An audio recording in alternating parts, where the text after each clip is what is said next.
जी, अस्सलाम वालेकुम। अच्छा, आज हम कोर्स आउटलाइन के अकॉर्डिंग जो है वो ओडीआर को डिस्कस करेंगे। सो फर्स्ट ऑफ ऑल आपको थोड़ा डिटेल में गाइड करना चाहूंगी कि ये सेलर अकाउंट एक मैंने ओपन किया हुआ है।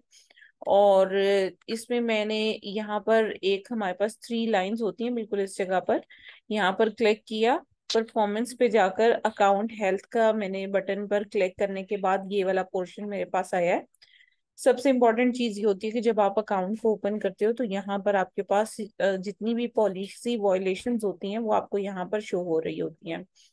सो फर्स्टली आप यहाँ पर देखोगे कि आज हम ओडीआर को डिस्कस करेंगे कि अगर ऑर्डर डिफेक्ट रेट अकाउंट का इंक्रीज हो जाता है लेकिन अगर अकाउंट डीएक्टिवेट नहीं होता या फिर सिर्फ सेलर फुलफिल्ड ऑफर्स बंद होती हैं, यानी कि शिपिंग के जो मेथड होते हैं वो दो तरह के होते हैं।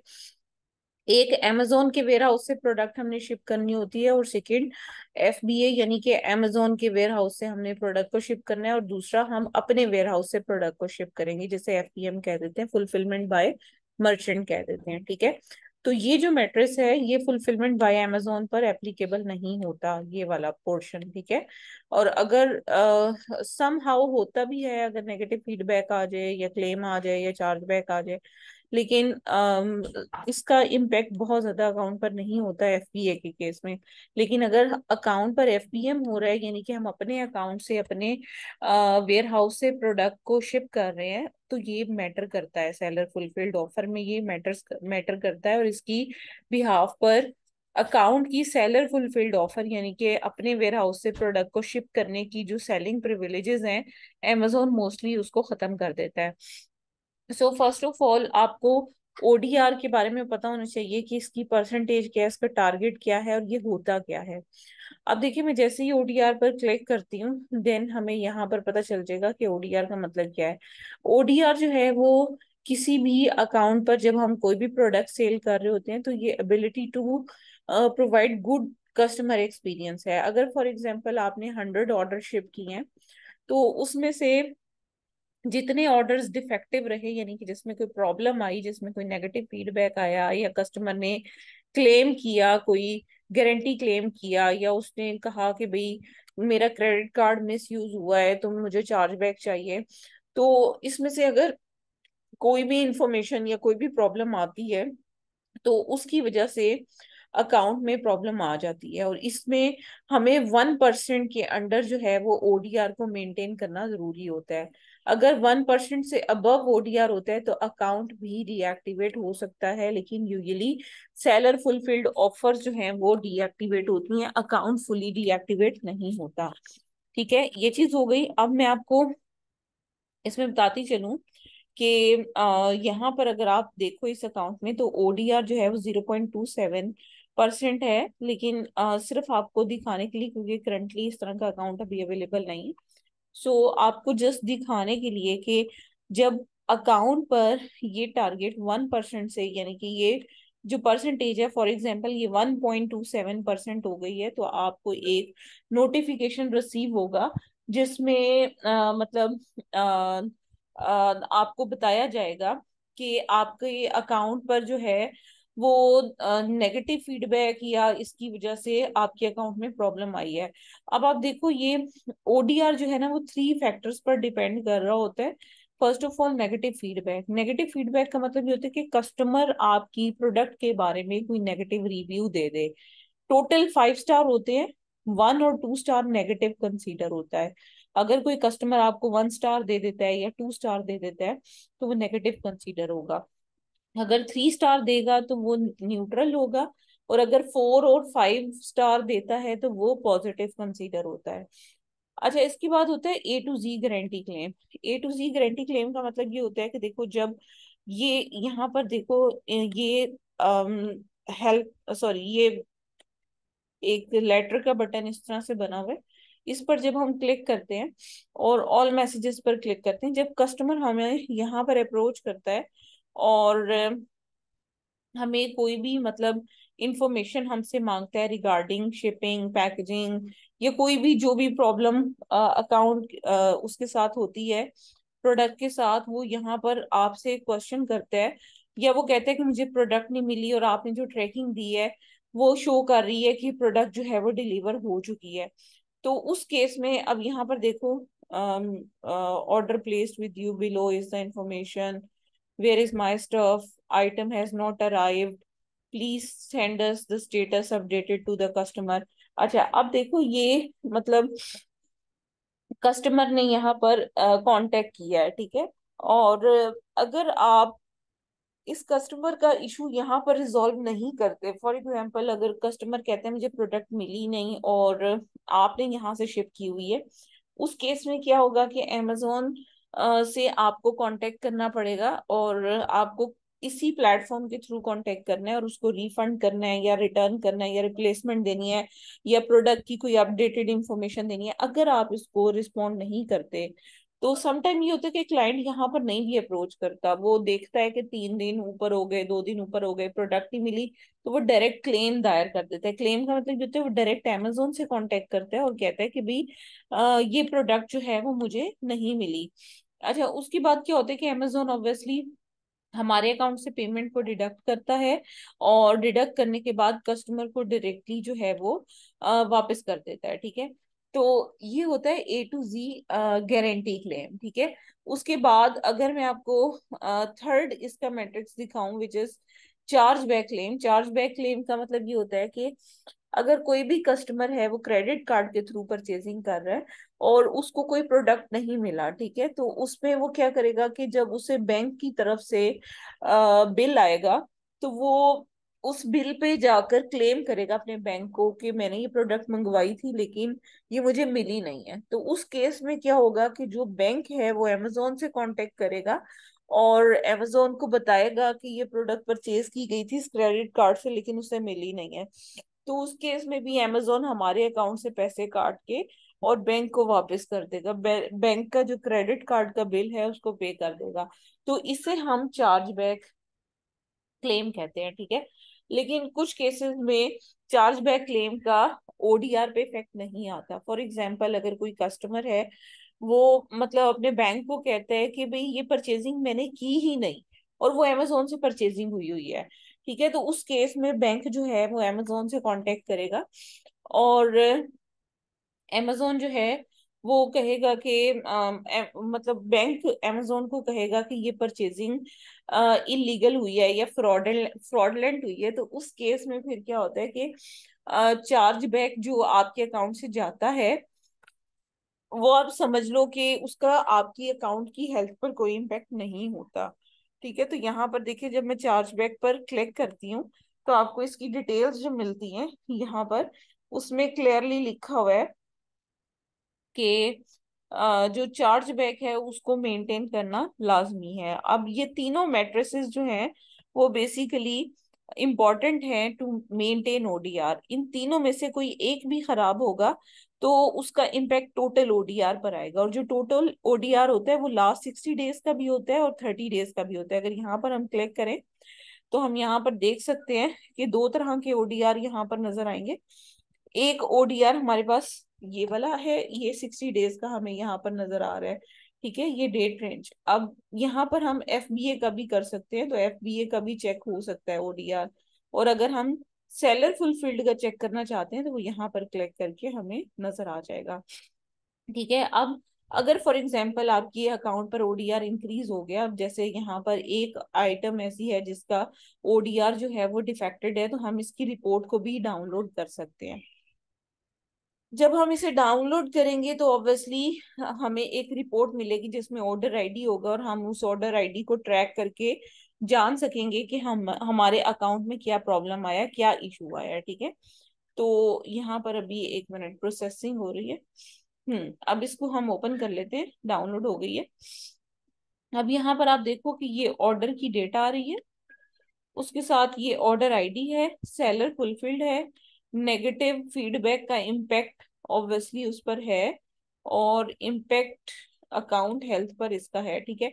तो हमें ऑर्डर आईडी हमारे लिए इम्पोर्टेंट है, हम ऑर्डर आईडी को यहाँ से कॉपी कर लेंगे और हम देखना चाहेंगे कि कौन सा ऑर्डर था जिसपे ये प्रॉब्लम आई। तो उसके लिए ऑर्डर्स में जाकर आपको मैनेज ऑर्डर्स में जाना है, ठीक है। नेगेटिव फीडबैक आया है इस पर, इस प्रोडक्ट पर, तो ये वाली ऑर्डर आईडी यहाँ पर पेस्ट करके हमें सर्च करना है, ठीक है।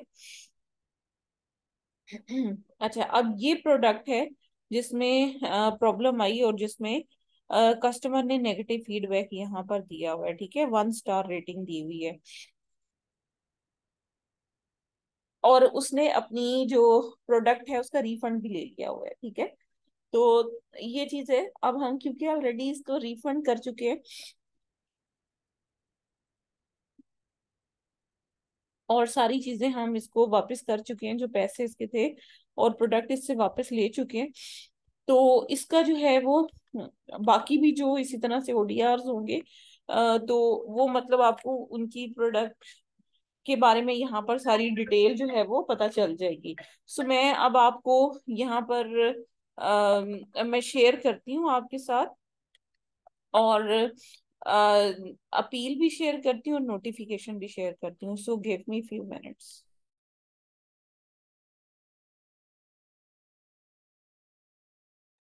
जी, मैंने आपको ना ग्रुप में ओडीआर की अपील शेयर की हैं, और उसमें देखिए मैं आपको क्लियरली बता रही हूँ कि अकाउंट डायरेक्टली डीएक्टिवेट ओडीआर की वजह से नहीं होता, सिर्फ सेलर फुलफिल्ड ऑफर्स जो हैं वो डीएक्टिवेट होती हैं। तो उसके लिए आपको ये करना होता है कि मतलब जो भी प्रोडक्ट आपने लिस्ट की होती है जिसमें कोई प्रॉब्लम आई होती है, उसी इशू को आपने कम्युनिकेट करना होता है। अच्छा, समटाइम ये होता है कि ओडीआर को कम्युनिकेट करने के लिए अमेजोन कहता है कि आप फोन कॉल पर ही राब्ता कर लो, और समटाइम वो कहता है कि आप अपील सबमिट कराओ। फोन कॉल पर भी आपको अपील ही देनी होती है, लाइक वो वर्बली देनी होती है। और अगर अकाउंट पे सेलर फुलफिल्ड ऑफर डीएक्टिवेट हो चुकी हो, तो फिर यूजुअली आपको अकाउंट पर मतलब अपील सबमिट ही करवानी पड़ती है। सो अगर आपको कॉल करनी पड़ जाए तो उसके लिए मैं आपको बताती चलूं कि परफॉर्मेंस में जाकर आपने अकाउंट हेल्थ पर जाना है, और यहाँ पर कॉल मी नाउ का बटन है, ठीक है, इस पर आपने क्लिक करना है। क्लिक करने के बाद एक फॉर्म यहाँ पर ओपन होगा। यहाँ पर आप अकाउंट रीएक्टिवेशन या जस्ट अकाउंट भी लिख दो, कोई मसला नहीं है। यहाँ पर आप फोन नंबर प्रोवाइड करोगे, और इट्स बेटर कि आप यूएस का फोन नंबर दे दो या कोई भी फोन नंबर दे दो, ठीक है। फॉर एग्जाम्पल मैं यहाँ पर फोन नंबर एंटर करती हूँ, ठीक है। और यहाँ पर देखो ये अभी कॉल मी नाउ का बटन नहीं आ रहा क्योंकि इनका टाइम है, ठीक है। यूएसए में आप 24/7 कॉल कर सकते हो, लेकिन बाकी जितने भी कंट्रीज हैं उसमें रिप्रेजेंटेटिव की अवेलेबिलिटी होना जरूरी है। तो अमेजोन जो है, अगर तो वो अवेलेबल होंगे उस टाइम पर, तो फौरी तौर पे यहाँ पे कॉल मी नाउ पर आप क्लिक करोगे तो आपकी जो कॉल है वो अमेजोन के ऑथराइज्ड जो रिप्रेजेंटेटिव है उससे आपकी कॉल जो है वो अटैच हो जाएगी। अच्छा, उसमें सबसे पहले अमेजोन आपसे ये पूछेगा कि आप की रजिस्टर्ड जो है वो ईमेल एड्रेस आप बताओ जिस पर अकाउंट जो है वो रजिस्टर्ड है। तो जिसके यहाँ पर डिलीट का बटन नहीं है, जैसे ये वाली ईमेल है, तो आपने ये वाली ईमेल यूजर परमिशन से देखकर बता देनी है, ठीक है। तो मेन अकाउंट की ईमेल वो लाजमी आपसे पूछेंगे, ठीक है। इसके बाद आपको अपना जो है वो इशू बताना है कि फला फला ऑर्डर्स में जो है वो प्रॉब्लम आई थी, और क्या प्रॉब्लम थी, क्या इशू था जिस वजह से कस्टमर को ऑर्डर नहीं पहुंचा। तो वो डिटेल में मैंने अपील में जो है वो लिखा हुआ है। जैसे कि अगर हम इसी एग्जाम्पल को लेकर चलें, और एक आइटम ऐसी है जिसमें मतलब प्रॉब्लम आई है क्लाइंट ने, फॉर एग्जांपल, हमें ऑब्वियसली इसका फीडबैक को रीड करना पड़ेगा, लेकिन ये फीडबैक अरेबिक में है, हमें ट्रांसलेटर यूज करना पड़ेगा ताकि हम इस फीडबैक को देख सकें कि एक्चुअली बैकएंड पर इसने फीडबैक दिया क्या है, सिर्फ प्रोडक्ट ही नहीं मिली या क्या प्रॉब्लम आई है। तो फीडबैक को आपने रीड लाजमी करना है, ठीक है, ट्रांसलेटर से करें या जैसे भी करें, आपको फीडबैक देखना है, ठीक है। एक ही फीडबैक है वो भी नेगेटिव है, तो हम इस तरह से करते हैं कि इसको ट्रांसलेट कर लेते हैं, ठीक है। इसको ट्रांसलेट कर लेते हैं। अच्छा, ये जो भी सिलेक्शन है ये ऑटोमेटिक ही ट्रांसलेट हो जाएगी, लेकिन हम यहाँ से ट्रांसलेटर भी गूगल ट्रांसलेटर भी इस्तेमाल कर सकते हैं, ठीक है।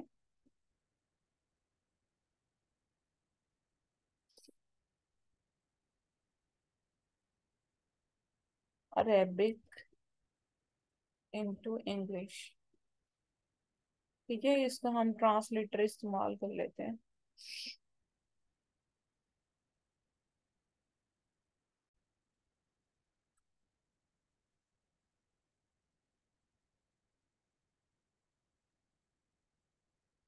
जी, बस एक मिनट दीजिए ना, इसको दोबारा से ट्राई करते हैं।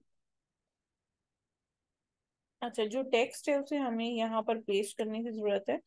सो हम इस टेक्स्ट को यहाँ से कॉपी कर लेते हैं और यहाँ पर जाकर ट्रांसलेट करवा कर देख लेते हैं, ठीक है।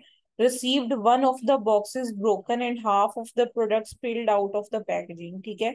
अब ये ओडीआर का इशू है, ठीक है।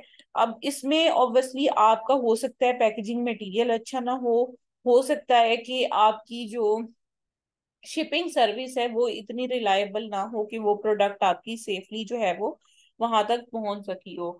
तो आपको बेसिकली इसी चीज को कम्युनिकेट करना है। तो इसमें मैंने जो फर्स्ट नंबर पे आपको प्लान ऑफ एक्शन सेंड किया है, इस प्लान ऑफ एक्शन को अगर आप देखो तो ये बिल्कुल एग्जैक्टली सिचुएशन के मुताबिक है, जिसमें हम अमेजोन को बताएंगे कि हमारा जो पैकेजिंग मटेरियल था वो शायद इतना अप टू द मार्क नहीं था। ये भी आप प्रोडक्ट को देखोगे कि प्रोडक्ट किस तरह की थी। अगर तो वो टूटने वाली थी, ब्रेकेबल थी, तो फिर आप उसी हिसाब से सिनेरियो अमेजोन को बताओगे। और ऑब्वियसली आप बताओगे कि हमारे अकाउंट पर जो है वो ओडीआर इस वजह से इंक्रीज हुआ क्योंकि उस पर नेगेटिव फीडबैक आया और कस्टमर ने टूटी हुई प्रोडक्ट का क्लेम किया और बॉक्स जो है वो ब्रोकन जो है उसने बताया, ठीक है। उसके बाद आप जो प्लान ऑफ एक्शन, क्योंकि जो अपील होती है उसके थ्री पार्ट्स होते हैं। सबसे पहले आपको रूट कॉज मेंशन करनी होती है, फिर आपको प्लान ऑफ एक्शन देना होता है, और देन एट द एंड आपको फ्यूचर प्रिवेंटिव देने होते हैं। सो आप यहाँ पर सबसे पहले तो बताओगे कि आपकी आइटम जो है उसका बॉक्स किस वजह से ब्रोकन हुआ। समटाइम ये होता है कि प्रोडक्ट जो है वो छोटी होती है और बॉक्स हम कोई बड़ा इस्तेमाल कर लेते हैं, तो उसमें मूवमेंट की वजह से भी प्रोडक्ट जो है वो ब्रोकन हो जाती है और बॉक्स ऑब्वियसली उसमें जो है वो टूट टूट जाता है। तो मतलब कहने का ये है कि हम ये वाली एग्जाम्पल या ये वाली बात भी वहां पर रीजन को लिख सकते हैं, लेकिन आपको देखना है कि एक्चुअल बैकएंड पर क्या रीजन हुई थी, क्योंकि ऑब्वियसली आपने अपने वेयर हाउस से प्रोडक्ट को शिप किया तो आपको इस चीज के बारे में अंदाजा होगा। या क्लाइंट का अगर अकाउंट है तो उससे आपने फिर ये डिटेल पूछनी है। अच्छा, उसके बाद फिर आप बताओगे कि पैकेजिंग मटेरियल को कैसे आपने मतलब इंश्योर करना है, सीलिंग के लिए कैसा मटेरियल इस्तेमाल करेंगे, शिपिंग लेबल जो है उसको किस तरह से आप पेस्ट करेंगे, और उसको मतलब शिप करने से पहले जो है वो आप सारी जितनी भी चीजें हैं उसकी जांच पड़ताल कर लेंगे, ठीक है। तो उसके बाद फिर आप मतलब जो नेक्स्ट इसमें स्टेप अमेजोन को बताने जाओगे वो होगा फ्यूचर फ्यूचर प्रिवेंटिव, कि आप फ्यूचर का आपका क्या प्लान है जिसकी वजह से आप मतलब प्रोडक्ट को जो है वो इस तरह से टूटने से, स्पिल आउट होने से या उसके बॉक्स को ब्रोकन होने से आप बचाएंगे फ्यूचर के लिए।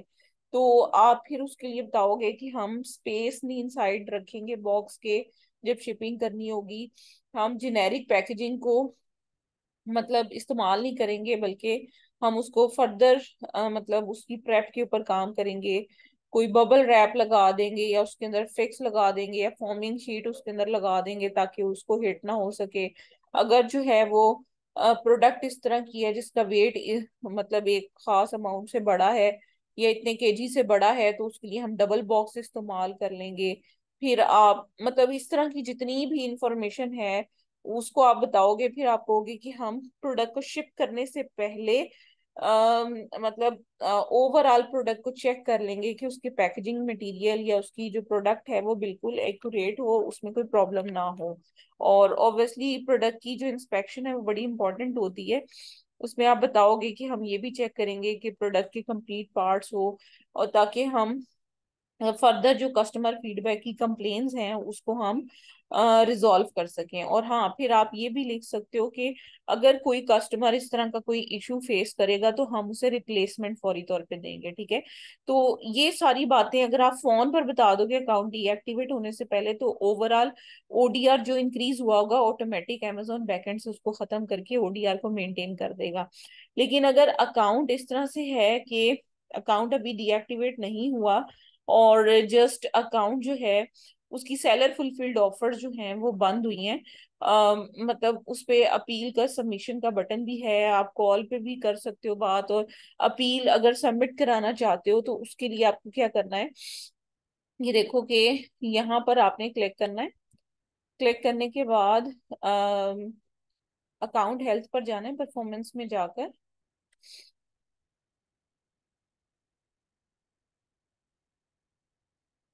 एक मिनट दीजिए ना।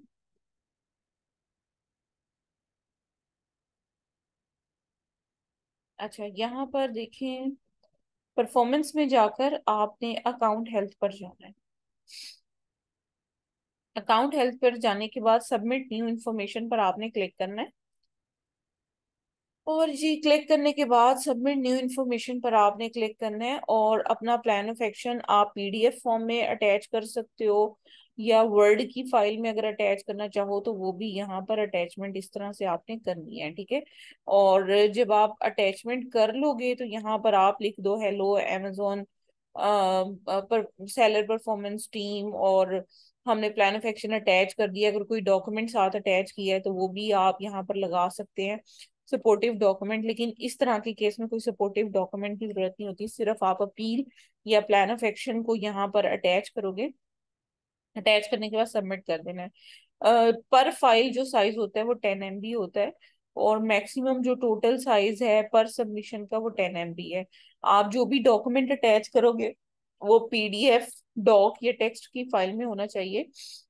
जो इमेज आप अटैच करोगे वो जेपीजी, गिफ, टेफ या पीएनजी फॉर्म में होना चाहिए।